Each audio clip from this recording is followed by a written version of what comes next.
अजीत पवार को महायुति से बाहर निकलवाने पर अड़े रामदास अठावले।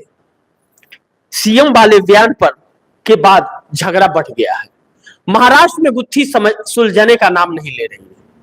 महाराष्ट्र की गुत्थी जो है वह एकनाथ शिंदे या अजीत पवार या भारतीय जनता पार्टी को एकजुट नहीं कर पा रही है, क्योंकि तीनों बैकफुट पर है। अब एक दूसरे पर रोप प्रत्यारोप और नफरती भाषण दे रहे हैं। अजीत पवार ने यह कहा था कि सीएम कौन नहीं बनना चाहता, मैं भी सीएम बनना चाहता, डिप्टी सीएम कई बार बन चुका हूं, सीएम बनना चाहता हूं, हर किसी के लालसा, और भाजपा ने तो मुझे कहा था। यह अजीत पवार कह रहे हैं और बनाया नहीं। आखिरी क्षण में 10-15 दिन में कौन मुख्यमंत्री बनेगा यह आने वाला समय बताएगा, क्योंकि एकनाथ शिंदे के चेहरे पर भाजपा चुनाव लड़ेगी नहीं। और यह लोग जितने सीट मांग रहे हैं 100 सीट एकनाथ शिंदे, 80 सीट अजीत पवार, यह मिलने वाला भी नहीं है, क्योंकि 170 सीटों पर भाजपा चुनाव लड़ने की बात कर रही है और 288 सीटें ही मात्र बची हैं, और मात्र है ही 288 सीटें। और इंडिया गठबंधन की सरकार आ रही है महाराष्ट्र के अंदर। यह जो सर्वे कह रहा है, या अजीत पवार, एकनाथ शिंदे और भाजपा छोड़ के जो इंडिया गठबंधन का दामन थाम रहे हैं, अभी सत्ता है तो लोग दामन थाम रहे हैं, और सत्ता चली गई या आचार संहिता लग गया तो कितने लोग जाएंगे यह आने वाला समय बताएगा। लेकिन एकनाथ शिंदे के सांसद भी उनके साथ खड़े नहीं है, कहा जा रहा है कि वह भी इंडिया गठबंधन के संपर्क में है। यानी कि हरियाणा का चुनाव का रिजल्ट जो आने वाला है वह बहुत कुछ संदेश देने वाला है। उसके बाद 8 अक्टूबर को जब रिजल्ट आएगा तो 9 अक्टूबर से बहुत सी तस्वीरें साफ होने वाली है इस देश के अंदर, और नरेंद्र मोदी की तारीख भी तय होने वाली है कि किस तारीख तक वो प्रधानमंत्री रहने वाले हैं। हरियाणा के चुनाव के रिजल्ट और जम्मू कश्मीर के, या इस देश को एक हवा देने वाले हैं, और यह तय करेंगे कि चंद्रबाबू नायडू और नीतीश कुमार किसके साथ हैं, क्योंकि महाराष्ट्र चुनाव के बाद पार्लियामेंट का सेशन होगा नवंबर के लास्ट और दिसंबर के पहले हफ्ते में। यह सेशन नरेंद्र मोदी के लिए बहुत घातक साबित हो सकता है। वह सेशन कर भी पाएंगे या नहीं कर पाएंगे। 1 नेशन 1 इलेक्शन का बिल लेकर के कह रहे हैं कि इस बार सेशन में आएंगे, वह कराएंगे। जो 4 राज्यों का चुनाव नहीं करा सकता जो व्यक्ति, वह 1 नेशन 1 इलेक्शन की बात करता है। यह बुझती दिया का फरफराना है। और लागू कब होगा? 29 से। जैसे महिला आरक्षण बिल आया, पास हो गया, लागू नहीं हुआ।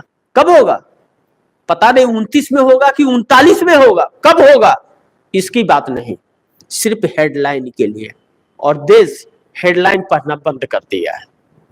देश उस बहुरूपीय का चेहरा देखना बंद कर दिया है। देश बहुरूपीय का भाषण सुनना बंद कर दिया है। यह धड़कन को बढ़ा रहा है।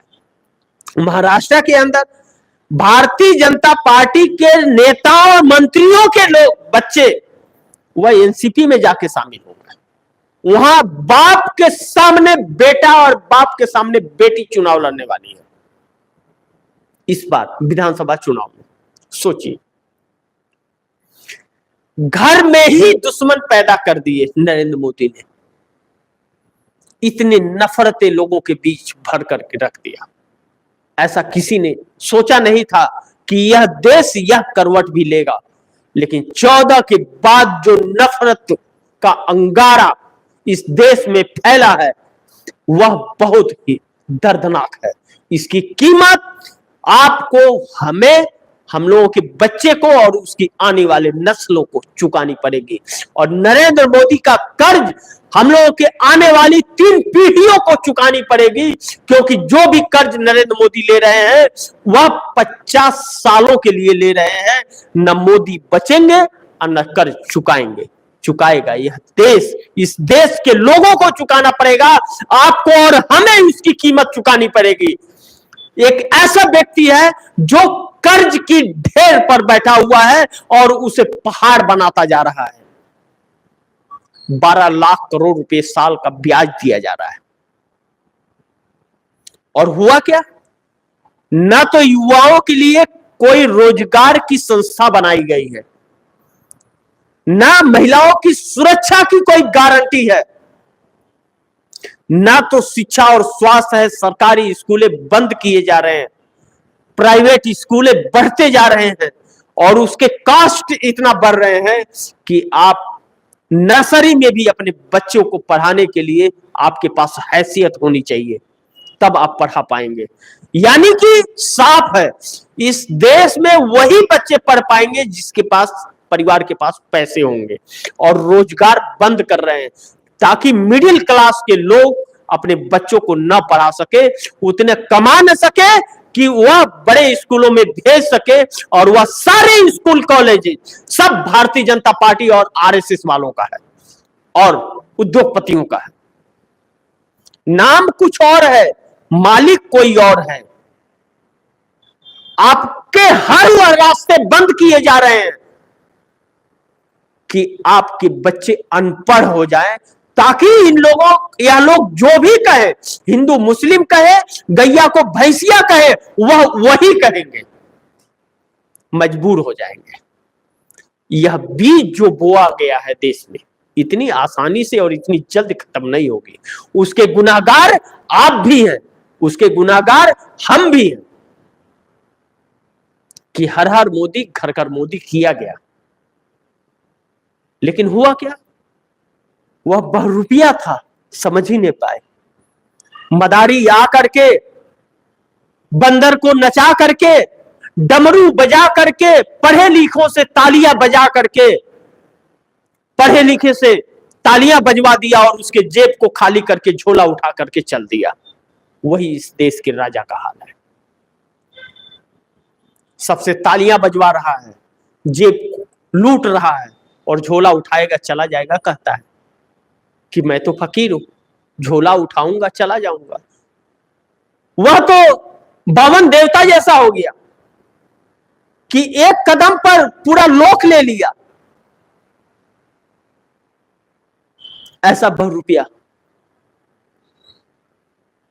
ऐसी राजनीति हमारे देश की हो जाएगी, यह किसी ने सोचा नहीं था कभी। सपने में भी नहीं सोचा था कि इतनी गंदगी हो जाएगी, इतने नफरत हो जाएंगे कि घर के अंदर ही दुश्मन पैदा हो जाएंगे। बहरहाल समय आते हैं समय जाते हैं, यह देश किसी के बाप की जागीर थोड़ी है।